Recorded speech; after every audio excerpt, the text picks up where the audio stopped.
So I just only have 2 weeks untuk belajar. Dari sini kita nggak mampu aku lihat muridku sendiri. Yes, I think you can do it. Say something so they will stop it. Jangan stop. Pak Roy actually is enjoying every second of it.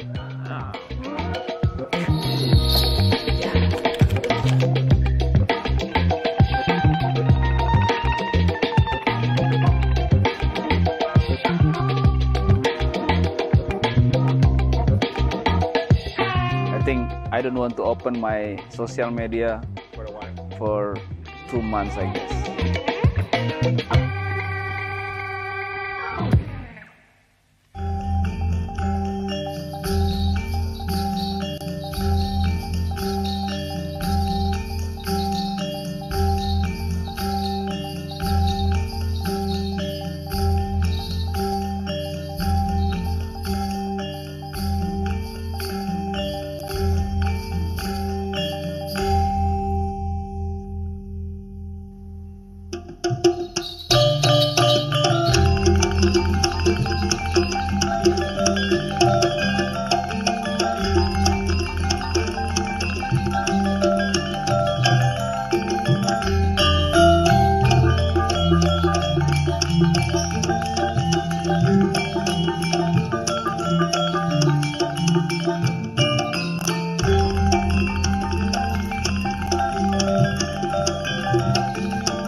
Okay, thanks God. This is we waiting for India.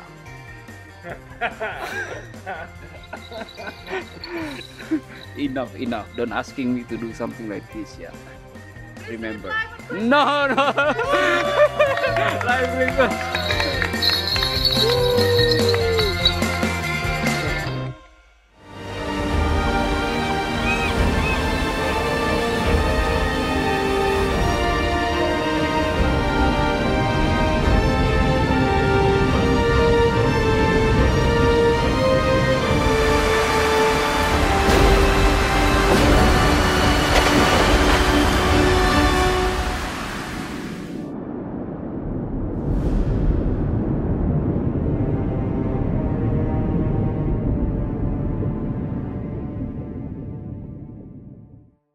Selamat pagi semuanya.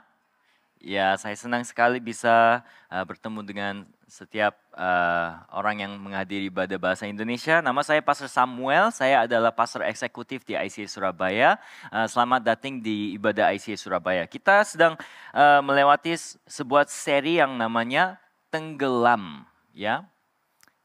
Ini adalah seri di dalam buku Yunus dan selama 3 minggu yang lalu kita sudah melihat seri ini di mana kita melihat kehidupan Yunus dan bagaimana buku Yunus itu mengajar bahwa saat kita melari dari Tuhan, setiap kita pasti tahu saat kita itu melari dari Tuhan itu adalah waktu kita jatuh ke dalam dosa, tenggelam. Tetapi buku Yunus itu sedang mengajar bahwa saat kita tenggelam dalam dosa, Tuhan selalu kasih kesempatan yang kedua. Karena lebih dalam daripada dosa adalah anugerah Tuhan. Ya, semakin kita maju, semakin kita bisa masuk lebih dalam lagi ke dalam anugerah Tuhan. Jadi minggu yang lalu kita sudah melihat hampir akibat dari cerita buku Yunus.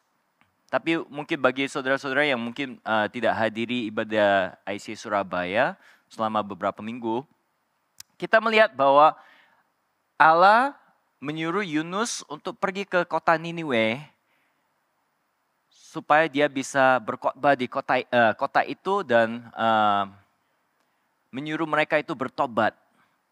Tapi Yunus sebagai seorang nabi, dia lari dari Tuhan sehingga ada badai yang dikirim oleh Tuhan dan Yunus itu ditelan oleh seekor ikan yang besar. Di sana Yunus berdoa kepada Tuhan, dia minta maaf, dia minta ampun. Habis itu Tuhan menyuruh ikan itu untuk memuntah Yunus. Ini adalah kesempatan kedua bagi Yunus. Dan Yunus pergi ke kota Niniwe dan dia mulai berkhotbah di sana selama 3 hari dia berkhotbah. Saya tidak tahu khotbah apa yang dia berkhotbah, tetapi itu merupakan khotbah yang berhasil untuk membuat seluruh penduduk Niniwe, 120.000 orang itu bertobat. Ya. Nah setelah itu Yunus dia melihat Niniwe itu bertobat. Dan katanya Tuhan melihat Niniwe itu bertobat dan dia mengubahkan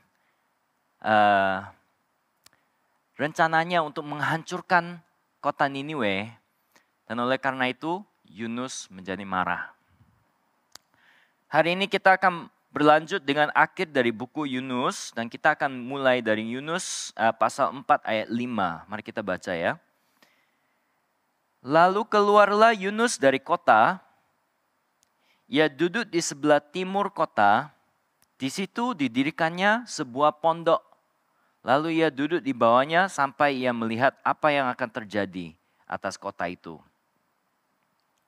Hari ini kita akan melihat apa itu hati Tuhan melalui buku Yunus. Karena di dalam perjalanan kita sebagai orang Kristen, Tuhan bukan hanya mau menyelamatkan seorang pendosa menjadi seorang yang menjadi selamat. Sebenarnya hati Tuhan adalah untuk mengubahkan seorang pendosa menjadi seorang yang bisa memiliki hati Tuhan. Itu yang kita mau melihat hari ini. Yang pertama kita bisa melihat Tuhan seringkali menggunakan situasi untuk menunjukkan kondisi hati kita. Di dalam kehidupan kita bukan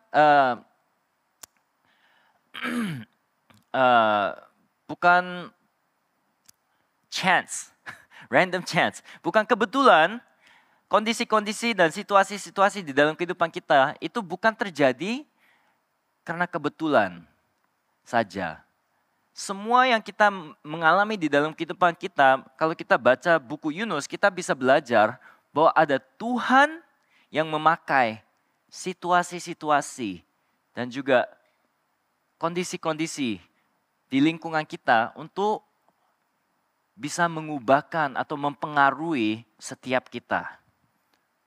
Tuhan itu bukan Tuhan yang jauh dari penciptaannya. Bukan Tuhan yang tidak peduli akan hati kita masing-masing. Tapi Tuhan adalah Tuhan yang memperhatikan kita semua. Dan salah satu hal yang kita bisa belajar adalah Tuhan seringkali menggunakan situasi untuk menunjukkan kondisi hati kita. Selama 3 minggu keluarga saya itu semuanya sakit flu, ya, sakit bukan demam, sakit masuk angin ya. Tapi kita semua sebelum masuk angin setiap kita tahu simptom atau gejala-gejala yang keluar ya. Misalnya kita bangun paginya tenggorokannya mulai gatal ya, atau kita mulai merasa ada sesuatu seperti sakit kepala atau mungkin kita merasa capek ya. Kalau gitu kita sudah tahu, oh ini adalah suatu sinyal bahwa tubuh saya akan menjadi sakit. Hati kita itu sama. Ada beberapa sinyal atau gejala yang kita bisa melihat yang menunjukkan bahwa hati kita itu sakit. Dan saat kita melihat Yunus di pasal 4 ayat 5, kita bisa melihat bahwa Yunus ada beberapa gejala yang menunjukkan bahwa hati dia itu sakit. Di ayat 5 tertulis, lalu keluarlah Yunus dari kota. Nah, salah satu hal yang kita harus mengerti adalah bahwa Yunus adalah nabi yang sudah diutus oleh Tuhan ke kota Niniwe. Urusannya itu ada di dalam kota Niniwe. Tapi di cerita ini yang kita bisa melihat, Yunus secara sengaja keluar dari kota itu di sebelah timur. Jarak kita dengan orang yang lain itu biasanya bisa menunjukkan sesuatu hal tentang hati kita. Yunus duduk di luar kota, bukan di dalam. Dan ada kesengajaannya di dalam jarik tersebut. Yunus bukan keluar dari kota karena dia itu punya urusan yang lain, tapi karena hatinya jauh dari kota Niniwe. Bagi kita juga, meskipun kita tinggal di kota Surabaya ini, ya, salah satu hal yang saya alami waktu saya keluar dari negara Indonesia untuk pertama kali, saya ke Amerika Serikat untuk pertama kali.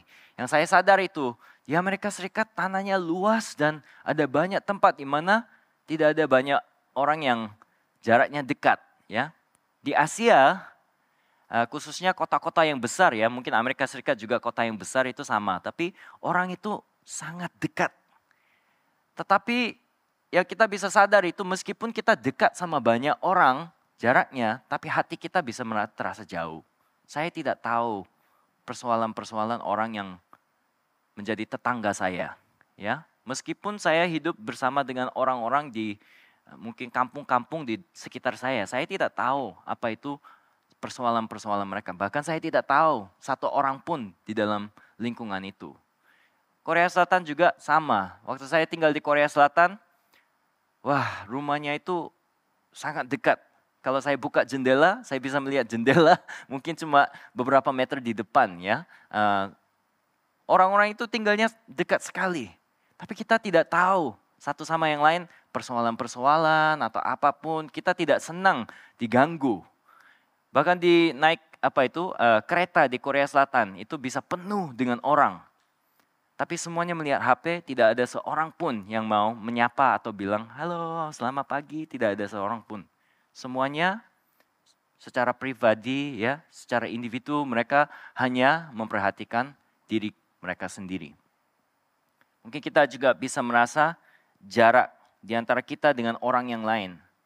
Terkadang jarak itu kita membuat secara sengaja. Kita tidak mau tahu persoalan orang yang lain. Kita tidak mau tahu apa itu urusan orang yang lain. Dan juga terkadang kita membuat jarak itu karena kita memang sengaja tidak suka, ya, orang-orang, atau mungkin karena kita punya masalah dengan seseorang. Lihatlah jarak di dalam kehidupan Anda. Apakah ada jarak yang dibuat secara sengaja itu bisa menunjukkan kalau hati kita sehat atau sakit. Nah, berikutnya Yunus bukan hanya di luar kota, tetapi tertulis di situ didirikannya sebuah pondok. Sebagai nabi, urusannya adalah pergi ke kota Niniwe, membantu kota itu supaya mereka itu bisa bertobat. Mereka memang sudah bertobat, tetapi sekarang Yunus dia merasa kayak, ya sudah, pekerjaan saya sudah. Habis itu dia melakukan apa? Dia keluar dari kota itu membuat sebuah pondok. Pikirannya, fokusnya itu sudah keluar dari pelayanan. Dia sudah memikirkan apa itu nyaman buat dirinya. Dan dia mendirikan sebuah pondok. Ini menunjukkan bukan hanya jarak di dalam hati, tetapi keegoisan. Buat Yunus, fokusnya sudah berubah. Dia hanya fokusnya kepada diri sendiri. Apa yang dia perlukan. Bukan kepada kota Niniwe.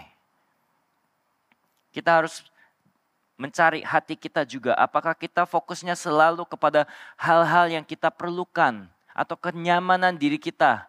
Atau apakah kita selalu sedang memikirkan panggilan Tuhan di dalam kehidupan kita. Saya percaya setiap orang di tempat ini ada suatu panggilan khusus dari Tuhan. Tapi ada kadang-kadang kita melupakan panggilan kita. Panggilan yang Tuhan memberi terhadap kita. Hati kita sudah mulai santai. Kita merasa fokus kita itu sudah berubah. Kita hanya memikirkan hal yang membawa kenyamanan di dalam kehidupan kita. Saya harap kita semua bisa mengecek hati kita. Apakah hati kita itu sakit atau sehat. Dan yang terakhir kita bisa lihat Yunus duduk di bawahnya sampai ia melihat apa yang akan terjadi atas kota itu. Yunus bukan hanya keluar di luar kota itu, bukan hanya dia fokus kepada kenyamanan diri sendiri, dia melihat kota Niniwe karena dia itu marah terhadap Tuhan. Kenapa Tuhan kok enggak menghancurkan kota Niniwe? Ini sedang menunjukkan sebuah sifat, yaitu ketidakpedulian. Kalau saya melihat Yunus sebagai seorang pengkhotbah atau pendeta, sebenarnya Yunus itu punya suatu peristiwa yang seharusnya membuat dia sangat senang. Sebagai seorang pengkhotbah, kalau misalnya saya masuk ke kota Surabaya, ke tempat di mana tidak ada orang yang percaya, terus saya bilang, ayo semuanya bertobat, percaya Tuhan Yesus. Ada 120.000 orang yang mau bertobat, ya mereka yang tidak percaya. Sebagai seorang pendeta, sebagai seorang pengkhotbah, itu adalah hal yang sebenarnya harus membuat hati saya merasa seperti ada mujizat yang terjadi. Tuhan itu luar biasa, bisa bekerja melalui mulut saya ini untuk membuat orang itu bertobat. Yunus hatinya sama sekali tidak tergerak oleh hal ini. Buat dia itu bukan hal yang membuat dia senang. Yang lebih senang buat dia adalah tempat yang nyaman buat dirinya sendiri. Itu yang dia mulai melakukan. Itu adalah ketidakpedulian dan juga kepahitan. Dia sangat merasa benci terhadap bangsa Asyur sehingga dia ingin bangsa Asyur itu hancur. Tetapi karena tidak hancur, maka hatinya pahit. Saya ingin kita bisa coba cek di dalam kehidupan kita juga. Mungkin ada seseorang yang menyakiti kita. Bangsa Asyur sangat menghancurkan bangsa Israel. Wajar bangsa Israel bisa membenci bangsa Asyur. Wajar sebagai nabi mungkin Yunus bisa membenci bangsa Asyur dan kota Niniwe. Tetapi bagi kita juga mungkin ada seseorang ya, atau mungkin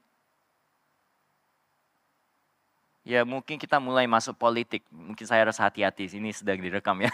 Tapi mungkin ada kelompok-kelompok ya yang kita tidak begitu senang karena mereka menyakiti kita. Atau mungkin bangsa-bangsa yang kita tidak senang karena mereka memang menyakiti bangsa saya. Ya, kita semua memiliki hati seperti itu. Dan saat Tuhan memberkati orang tersebut, hati kita bisa merasa pahit. Kok Tuhan bisa melakukan hal seperti itu? Mungkin secara yang bukan lebih big picture tapi lebih dekat. Mungkin di dalam rekan-rekan kerja kita memiliki seseorang yang membuat hati kita itu terasa sakit. Dan saat Tuhan memberkati orang tersebut, hati kita itu merasa pahit. Itu adalah tanda-tanda seperti orang yang memiliki tenggorokan yang bengkak atau merasa gatal, kita bisa tahu hati kita itu sudah mulai tidak sehat. Nah, Tuhan mau menunjukkan kepada Yunus bahwa hati dia itu sudah mulai tidak sehat. Jadi dia mulai memakai situasi sebagai alat diagnostik di dalam hati Yunus. Kita berlanjut di dalam ayat 6, tertulis, lalu atas penentuan Tuhan Allah, tumbuhlah sebatang pohon jarak melampaui kepala Yunus untuk menaunginya, supaya ia terluput dari kesesakan hatinya. Yunus sangat bersuka cita karena pohon jarak itu. Ini adalah suatu hal yang sebenarnya mengherankan. Pohon itu tidak mau bertumbuh, tetapi oleh ketentuan Tuhan yang sudah melihat Yunus membuat pondok, ya. Yunus itu merasa kepanasan, mungkin tempat itu panas seperti kota Surabaya ya. Dia tidak ada AC tetapi dia membuat sebuah pondok. Tuhan sadar akan hal itu dan dia menentukan ada pohon itu bertumbuh ke atas kepalanya Yunus sehingga menaunginya. Tuhan sengaja membuat situasi ya yang akan menguji hati Yunus. Ini adalah sebuah hadiah. Yunus bahkan tidak berdoa kepada Tuhan, berilah saya pohon. Yunus bahkan tidak ke ladang untuk menanam pohon itu. Dia tidak melakukan apapun. Pohon itu adalah hadiah gratis dari Tuhan. Tetapi ayat 7 tertulis, tetapi besoknya ketika fajar menyingsing atas penentuan Allah. Ini juga adalah hal yang ditentukan oleh Allah ya, bukan kebetulan. Datanglah seekor ulat yang menggerek pohon jara itu sehingga layu. Kita lanjut, segera sesudah matahari terbit, atas penentuan Allah bertiuplah angin timur yang panas terik. Sehingga matahari menyinari kepala Yunus sampai ia menjadi pingsan. Lalu ia meminta supaya mati. Katanya, lebih baiklah aku mati daripada hidup. Semua ini di dalam ayat 6-8, kita bisa menyimpulkan bahwa Tuhan melakukan semua ini. Dia menentukan semua situasi-situasi ini dengan sebuah tujuan. Itu sebenarnya tidak akan terjadi secara natural, tetapi Tuhan yang menentukan itu terjadi. Sehingga apa? Tuhan bisa menunjukkan kepada Yunus bahwa hatinya itu sakit. Mungkin di antara kita juga, kita baca ini, kita tidak senang baca hal seperti ini di dalam Alkitab. Soalnya di dalam kehidupan kita masing-masing, saya percaya pasti ada situasi-situasi atau persoalan-persoalan yang kita masing-masing sangat tidak senang. Dan kita tidak bisa sangka Tuhan mungkin membiarkan sesuatu hal terjadi supaya kita bisa sadar bahwa hati saya, seperti cermin, hati saya itu sakit. Kita tidak senang, tapi Tuhan terkadang sebagai seorang dokter yang baik bisa menggunakan situasi-situasi di dalam kehidupan kita. Mungkin ada sesuatu hal yang membawa kita kesukacitaan, terus Tuhan mengambil itu dari kita. Sehingga kita bisa sadar, ada sesuatu hal yang menjadi berhala di dalam kehidupan saya. Ya, mungkin ada situasi membawa konflik di dalam hubungan-hubungan kita. Kenapa? Karena Tuhan ingin menunjukkan bahwa hati saya itu egois. Ya, mungkin Tuhan membiarkan sesuatu hal yang membawa kita di dalam kesulitan yang kita tidak pernah mengalami. Karena apa? Tuhan ingin kita mengenali bahwa kita tidak percaya kepada Tuhan dengan sepenuhnya. Kita tidak senang hal itu. Setiap bulan saya harus membawa anak-anak saya mendapatkan vaksinasi. Saya sangat tidak senang dengan hal tersebut karena waktu saya membawa anak-anak ke vaksinasi, mereka semua menganggap saya itu pengkhianat. Ya, bapak mereka, saya membawa mereka, terus mereka itu sudah mulai tahu ini arahnya kemana, ini arahnya loh. Ini arahnya ke dokter yang akan suntik kita ya. Mulai saat itu mereka itu sudah kayak, papa ini jahat ya. Waktu pertama kali pergi, mereka itu tidak tahu ini apa ya. Jadi mereka itu senang sekali. Oh, ikut papa keluar, mungkin kita hari ini akan beli permen atau apa. Jadi kita pergi ya. Terus kita masuk kantornya dokter, mereka itu senang, mereka lihat apa itu bisa melihat apa itu berat badannya berapa. Mereka itu senang sekali. Terus ada saatnya saya harus pegang anak saya ya, erat sekali. Terus mereka itu masih percaya papa. Saya digendong ya kayak gitu. Terus dokternya keluarkan suntik. Mereka mulai kayak, apa itu ya, apa itu. Terus saatnya datang. Saya sebagai papa harus memegang anak saya dengan sangat erat. Ya, dokternya datang, dia memasukkan suntik.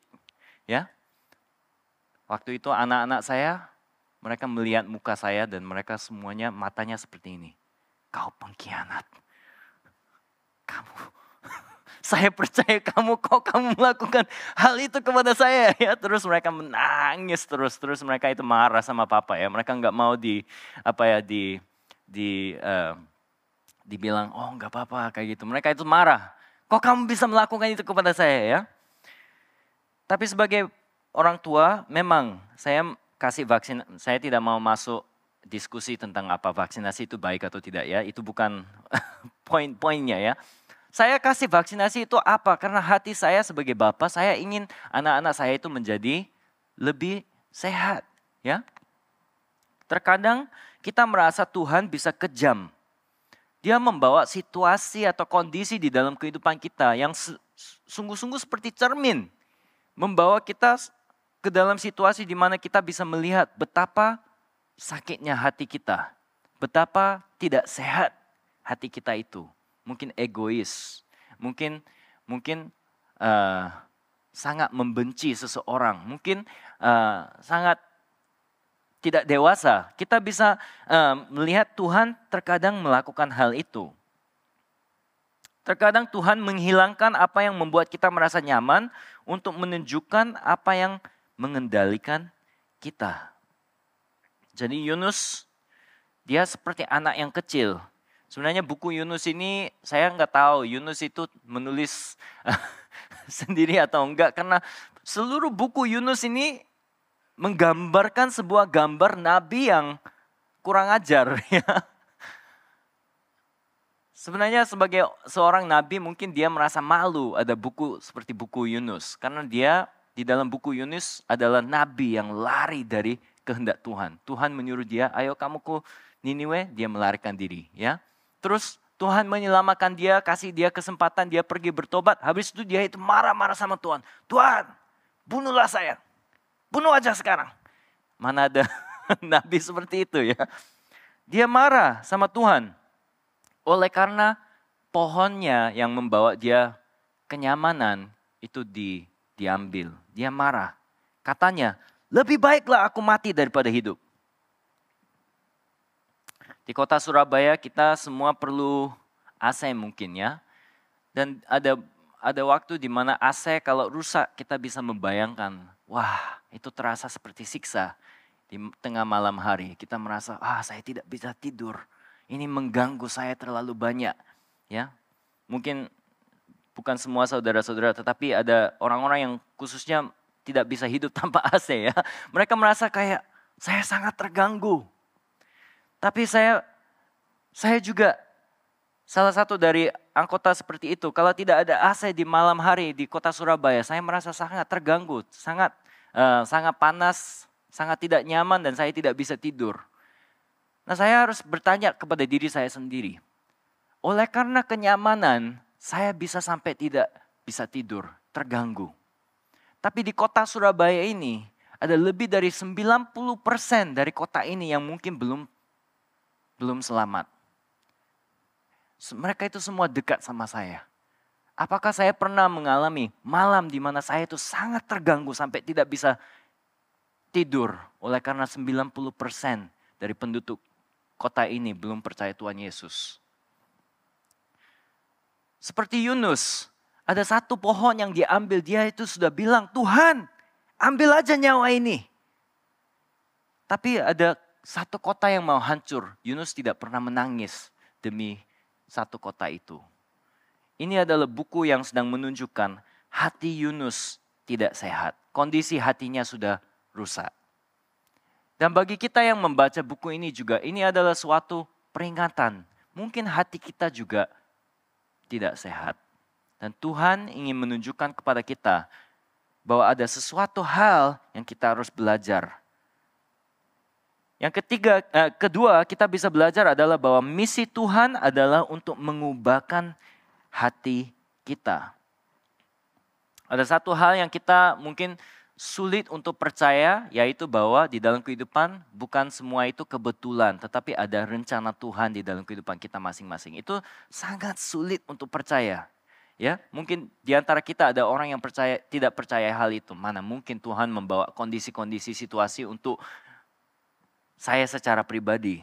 Tapi yang kedua adalah bahwa Tuhan itu memang memperhatikan satu-satu kita masing-masing. Dan dia ingin mengubahkan hati kita masing-masing. Ini adalah hal yang kita bisa merasa sangat sulit untuk percaya. Padahal ada banyak sekali orang di dunia, mana mungkin Tuhan bisa memperhatikan saya secara pribadi. Dan dia ingin mengubahkan hati saya. Buku Yunus sedang menunjukkan bahwa ini adalah suatu hal yang benar. Demi satu nabi namanya Yunus, Tuhan rela untuk mengirim satu badai, satu ikan yang besar, yang menelan tapi tidak membunuh nabinya, terus memuntah nabinya di pantai, itu juga adalah sebuah mujizat ya. Terus nanti ada pohon yang bertumbuh, ada ulat yang pergi dan makan pohon itu, terus ada angin yang tiup. Semuanya untuk mengubahkan hati satu orang. Itu hal yang ajaib yang kita bisa lihat. Di Yunus 4 ayat 9 tertulis, lalu berfirmanlah Allah kepada Yunus, layakkah engkau marah karena pohon jara itu? Jawabnya, selayaknya lah aku marah sampai mati. Kurang ajar ya. Ini saya baca tentang hati Tuhan dan saya selalu sangat tergerak. Karena sebagai seorang ayah yang dari Korea Selatan, saya memiliki hati yang mungkin seringkali kita bisa lihat di dalam rumah tangga Korea atau Asia ya. Bapaknya kalau anaknya melakukan kesalahan itu kayak, hei kamu kurang ajar kayak gitu ya. Kalau kita lihat hati Bapa, yaitu hatinya Tuhan, beda sekali. Sebenarnya Yunus itu kalau kita terus terang, dia itu adalah nabi yang kurang ajar. Mana ada manusia yang bisa bilang kepada Tuhan, bunuh aja saya. Saya sangat marah sampai mau mati. Kurang ajar sekali. Tapi Tuhan meskipun dia itu bisa membuang nabinya atau menghancurkan nabinya, dia melempar satu pertanyaan. Dan pertanyaan ini selalu adalah cara Tuhan untuk mengubahkan hati anaknya. Ya, dia bertanya, layakkah engkau marah karena pohon jara itu? Kalau Tuhan bertanya kepada kita, itu selalu untuk mengubahkan hati kita. Karena misi Tuhan adalah untuk mengubahkan hati manusia. Ada seseorang yang menulis banyak buku tentang spiritual formation, namanya Dallas Willard. Dia bilang Tuhan lebih tertarik pada orang seperti apa Anda menjadi daripada pekerjaan Anda, pelayanan Anda, atau pekerjaan Anda. Memang tugas seseorang harus pergi untuk berkhotbah ke kota Niniwe itu juga penting bagi Tuhan. Itu adalah tugas yang harus terjadi. Tapi lebih penting buat Tuhan adalah untuk mengubahkan hati nabinya yang salah. Mungkin seluruh kehidupan Yunus dia merasa saya itu benar. Sebagai seorang nabi saya selalu menceritakan kehendak Tuhan bagi bangsa Israel. Tetapi saya bisa berani untuk bilang bahwa bangsa-bangsa yang lain akan dihancurkan Tuhan. Tapi Tuhan ingin mengajar sesuatu kepada nabinya. Bahwa itu bukan hati yang benar. Itu adalah hati yang masih perlu diubahkan. Karena kekristenan adalah perjalanan untuk menjadi seperti Kristus. Bukan hanya diselamatkan, masuk ke surga itu selesai.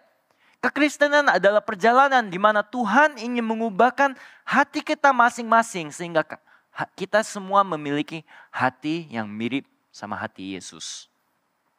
Roma 8 ayat 28 adalah suatu ayat yang kita sangat seringkali senang untuk baca, yaitu kita tahu sekarang bahwa Allah turut bekerja dalam segala sesuatu untuk mendatangkan kebaikan bagi mereka yang mengasihi Dia, yaitu bagi mereka yang terpanggil sesuai dengan rencana Allah. Tapi ayat ini berlanjut di ayat 29, sebab semua orang yang dipilihnya dari semula, mereka juga ditentukannya dari semula untuk menjadi serupa dengan gambaran anaknya. Supaya anaknya itu menjadi yang sulung di antara banyak saudara.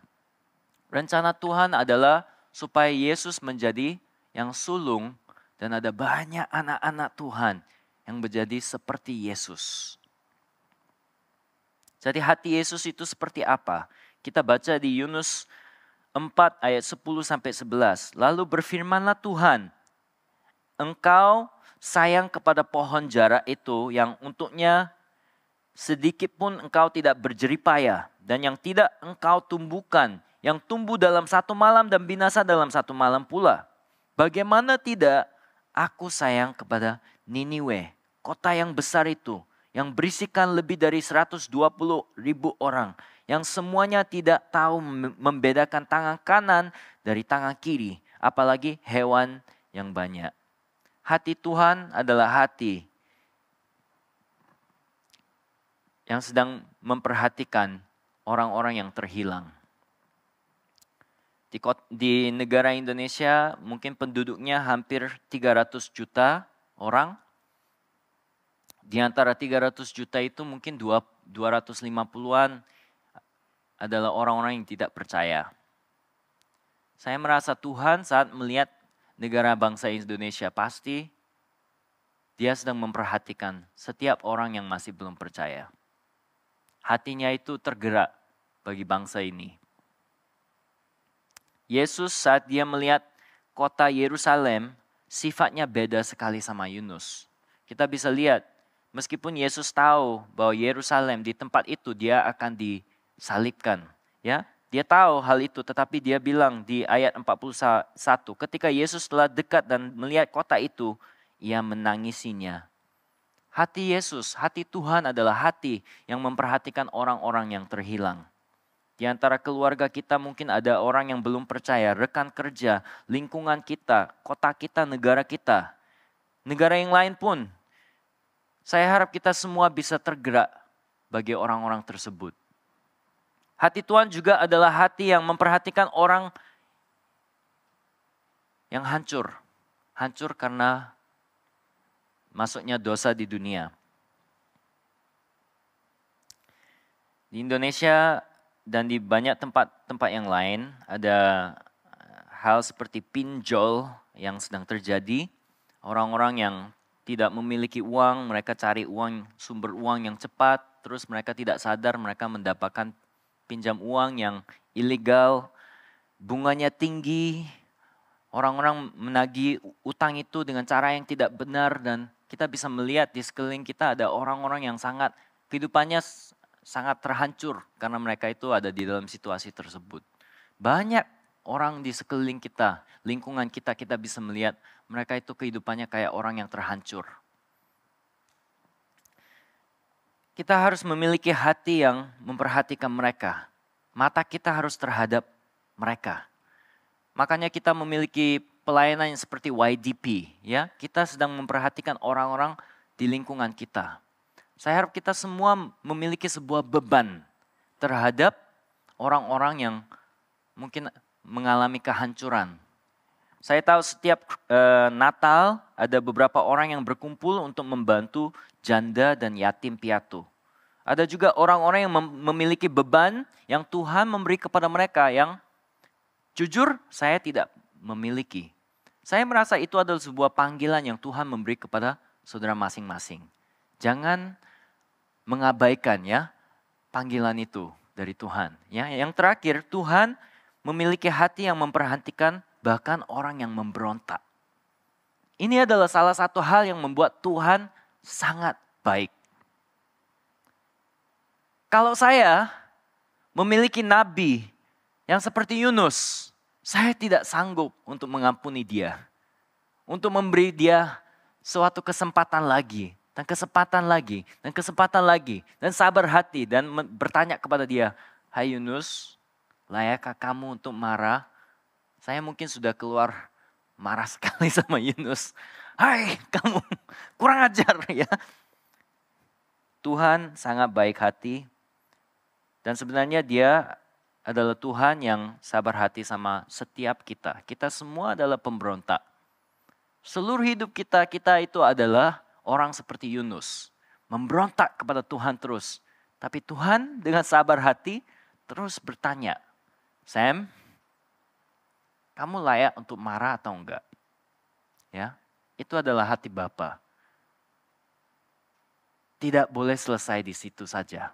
Tuhan ingin setiap kita ya memiliki hati yang sama terhadap keluarga saya.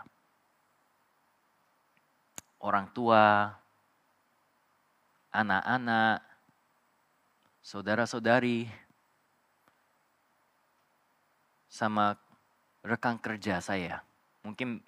Mungkin mereka memang kurang ajar, mungkin ya. Mungkin di kota kita juga lingkungan-lingkungan yang kita menganggap mereka itu semua tidak layak.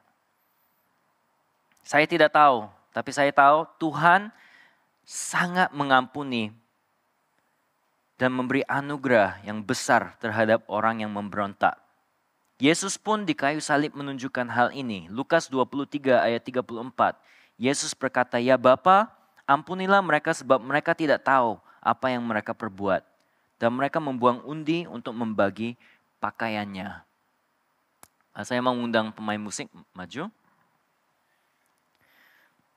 Yesus, dia kasih kita contoh bagaimana kita sebenarnya harus hidup.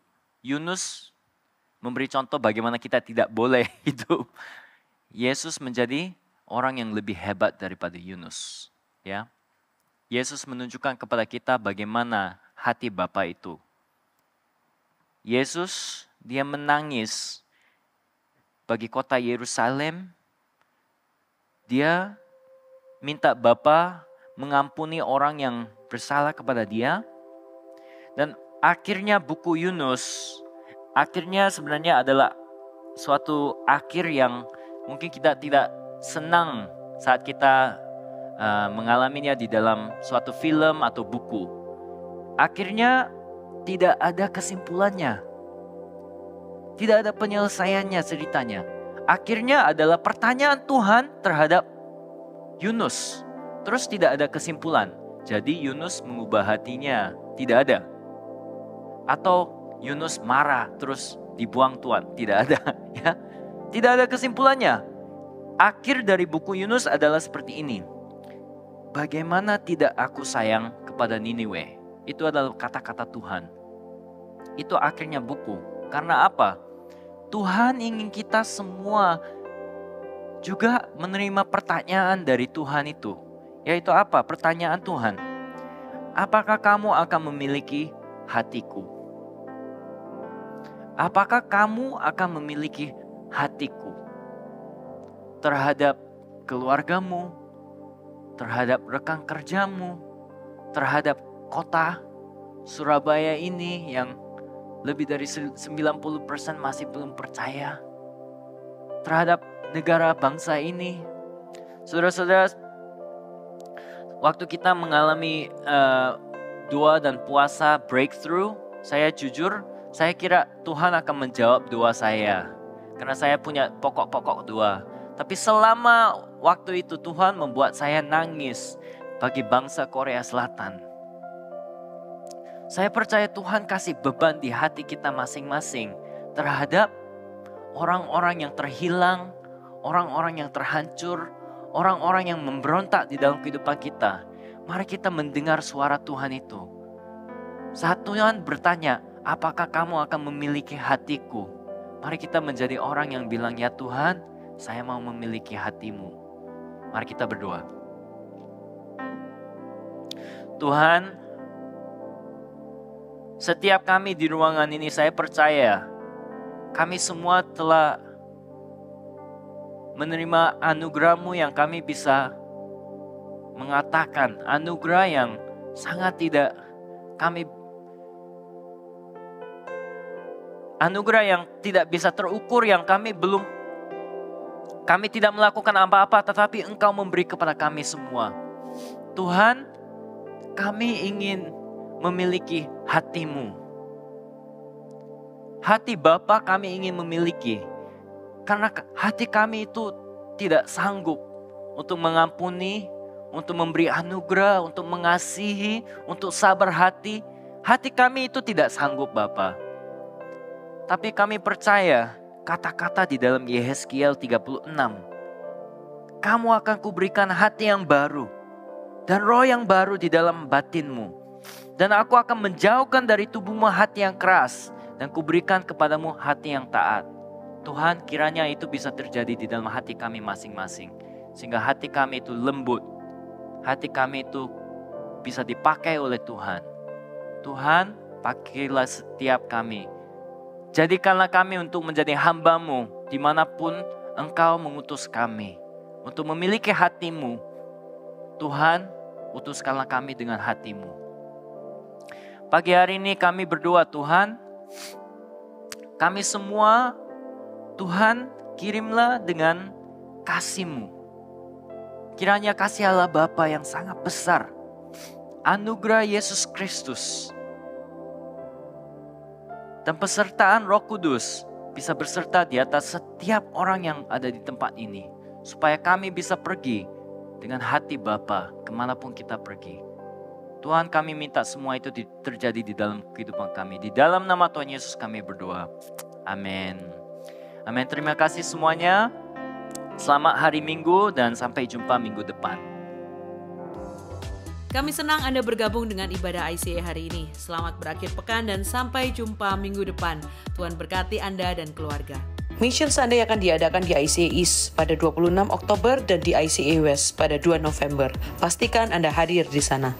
Untuk para orang tua di ICA, mari hadiri family service bersama anak-anak Anda pada tanggal 26 Oktober di ICA West dan 2 November di ICA East. Mari membuat hidup lebih baik dan mengubah kota kita. Bergabunglah dengan kami dalam penggalangan dana untuk membangun Community Leadership Center dan gereja di Surabaya. Cukup scan kode QR ini untuk berdonasi. Kunjungi juga stand CLC di lobi untuk mempelajari informasi lebih lanjut. Bersama-sama ICA, mari kita mengubah kota kita.